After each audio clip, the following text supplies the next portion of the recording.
Welcome to Neeti Katha Kids.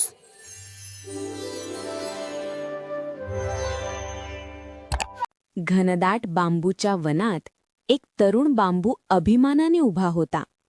तो स्वतःला खूप मजबूत आणि न वाकणारा मानत असे. इतर बांबूंना वाकताना पाहून त्याला थोडे आश्चर्य वाटे. एके दिवशी अचानक वादळी वारे वाहायला लागले, ज्यामुळे झाडे डोलू लागली. तरुण बांबूला त्याच्या शक्तीची परीक्षा घेण्याची संधी मिळाल्याचा आनंद झाला.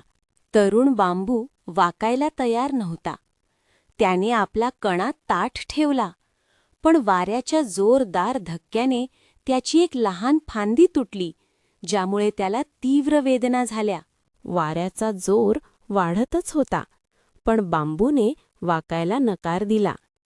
त्याला वाटले की जर तो झुकला तर तो कमजोर ठरेल, ज्यामुळे तो आणखी एकटा आणि असहाय्य वाटू लागला. आता वादळ पूर्ण ताकदीने घोंगावत होते आणि बांबूला वाटले की तो आता तुटणारच. भीतीने त्याचे हृदय धडधडू लागले, कारण त्याला कळले की ही त्याची शेवटची लढाई असू शकते. एका क्षणासाठी वादळ थोडे शांत झाले आणि त्याने पाहिले की जुने बांबू शांतपणे वाकले होते. त्यांना पाहून त्याला अचानक कळून चुकले की लवचिकता म्हणजे दुर्बळता नव्हे, तर तेच खरे सामर्थ्य आहे. आपल्या मनाची समजूत घालून बांबूने स्वतःला वाऱ्याच्या प्रवाहात सोडून दिले. आता तो वाऱ्यासोबत हळुवारपणे डोलू लागला. त्याला खूप हलके आणि शांत वाटले. वादळ पूर्णपणे थांबले.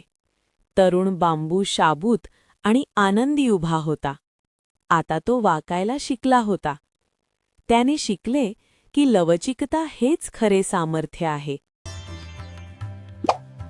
Like, share and subscribe for more stories.